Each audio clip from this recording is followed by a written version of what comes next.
नमस्कार और मेरे इस YouTube चैनल में आपका स्वागत है। गीता प्रेस गोरखपुर के कल्याण मासिक जो है उसके कृपानुभूति अंक के तहत मैंने जो सत्य घटना के आधार पर जो कहानियाँ मैं बताता हूँ उसके श्रृंखला में आज मैं ललितांबा के जो कृपानुभूति हुई उसके आधार पर जो कहानी है जो कृपानुभूति अंक में छपी हुई है श्री शिवनाथ जी दुबे इनके जीवन में घटित हुई है। वे वैसे ही जैसी छपी है वैसे ही शब्दों में मैं आपको आज सुनाऊंगा, जिससे माँ ललितांबा के प्रति माँ जगदम्बा के प्रति भक्ति निर्माण होती है। तो मेरी आपसे नम्र विनती है कि अगर अभी तक आपने मेरा ये चैनल सब्सक्राइब नहीं किया है तो आप जल्दी से मेरा चैनल सब्सक्राइब कीजिए और बेल आइकन दबाना ना भूलिएगा। और इस कहानी को ज़्यादा से ज़्यादा लाइक और शेयर कीजिए और कमेंट में एक बार अपने इष्ट देवता का या किसी भी देवता का मंत्र लिख दीजिए या उनका नाम लिख दीजिए, क्योंकि जो भी पढ़ता है उनको भी पुण्य मिलता है एक बार वो मंत्र जाप का, और इससे आपको भी पुण्य फल की प्राप्ति होती है। और मैं आगे भी ये ऐसी कहानियाँ लाता रहूँगा, तो मेरे चैनल पे बने रहिए। तो कहानी शुरू करते हैं। कहानी का शीर्षक है ममतामयी ललितांबा के आम। तो बात उन्हीं के शब्दों में मैं सुनाता हूँ। श्री शिवनाथ जी दुबे जी ने भेजी है। तो कहानी इस प्रकार है, उन्हीं की भाषा में। बात है कहीं वर्ष पूर्व की। तब मैं दुर्गा सप्तशती के कुछ अंश का नियमित रूप से पाठ करता था। करुणामयी जगत जननी की कृपा से एक विरक्त महात्मा का संपर्क हो गया। वे भी शक्ति के उपासक थे। वे श्री राधा, सीता, पार्वती तथा नवदुर्गा आदि कल्याणमयी देवियों की प्रायः चर्चा करते और उनकी उपासना की विधि तथा महात्म्य सुनाते। मेरा मन जगदम्बा ललितांबा की ओर धीरे धीरे झुक रहा था। यद्यपि उनके संबंध में अपना कोई ज्ञान नहीं था। एक एक श्लोक मैं अवश्य एक श्लोक मैंने अवश्य पढ़ा था। यत्रास्ति भोगो नहि तत्र मोक्षो, यत्रास्ति मोक्षो नहि तत्र भोगः।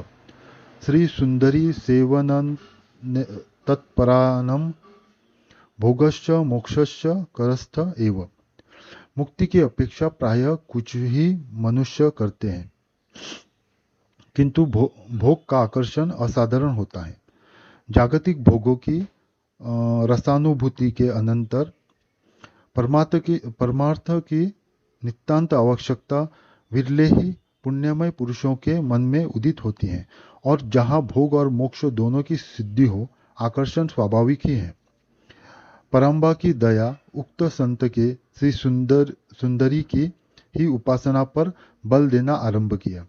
अर्चन विधि बताई और अपनी सन्निधि में कई अर्चन करवाए भी। उन्हीं दिनों शायद मार्गशीर्ष मास का कृष्ण पक्ष था। एक दिन रात्रि में मैं शहर से लौट रहा था। लगभग 9 बजे थे। फलों की दुकान थी। मेरी दृष्टि एक दुकान पर पड़ी। दो अत्यंत सुंदर पीले पीले आम थे। मेरे पास कुछ 4 आने पैसे थे। फिर भी आम का दाम मैंने पूछ लिया। दुकानदार ने 1.5 रुपया बताया। मैं चुपचाप लौट पड़ा। फलों में मुझे सर्वाधिक प्रिय आम लगता है। इस कारण बार बार मुझे उस आम की स्मृति आ रही थी। 9:30 बजे के आसपास मैं अपने निवास पर पहुंचा।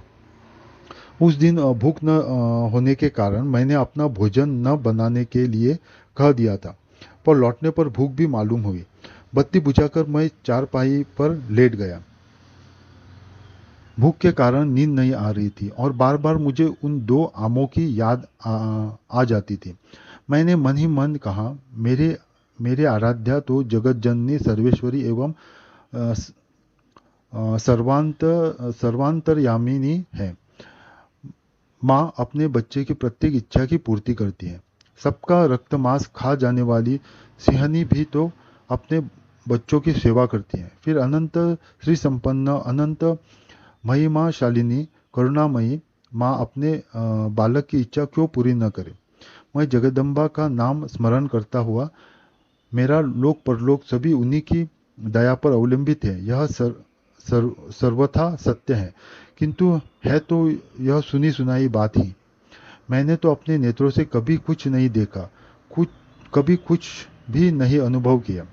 आज मैं परीक्षा करना चाहता हूँ, माता की ममता और उसके प्यार का अनुभव करना चाहता हूँ। जाड़े की रात्रि है, 10 बजे हैं, सब सो रहे हैं और जहाँ तक मैं समझता हूँ इस शहर में इस ऋतु में उन 2 आमों के अतिरिक्त और तीसरा कोई आम कहीं है नहीं।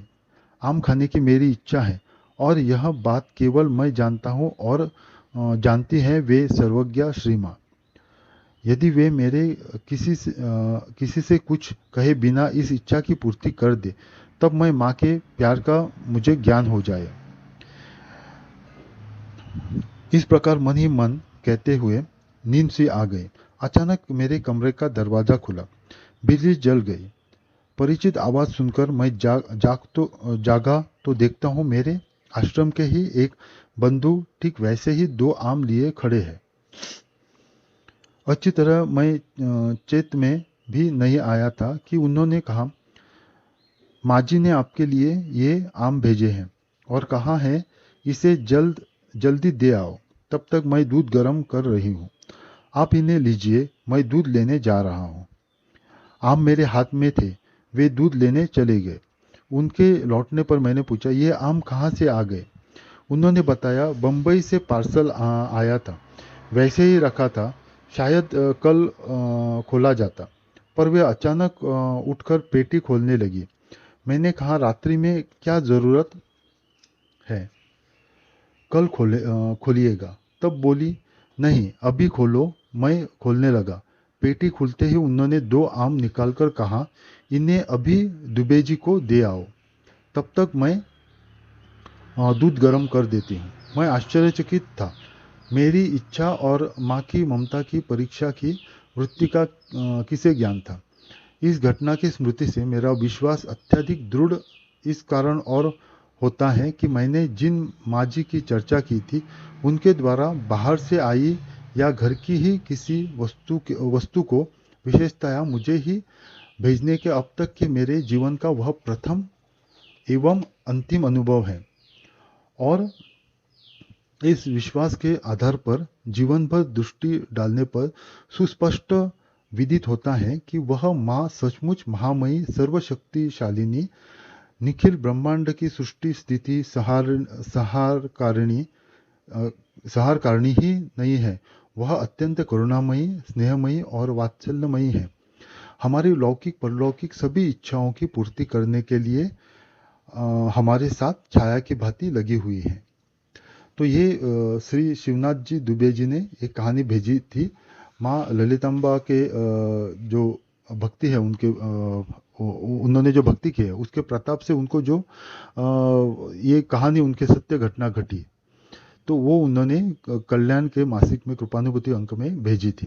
तो ये इतनी अच्छी कहानी, रोचक कहानी है सत्य घटना पर, इससे माता ललितांबा के प्रति अपनी भक्ति भाव निर्माण होती है। तो आज की कहानी में इतना ही। अगली कहानी मैं सत्य घटना पर और एक लाऊंगा, तो मेरे चैनल पे बने रहिए। आपका कल्याण हो। ओम नमः शिवाय।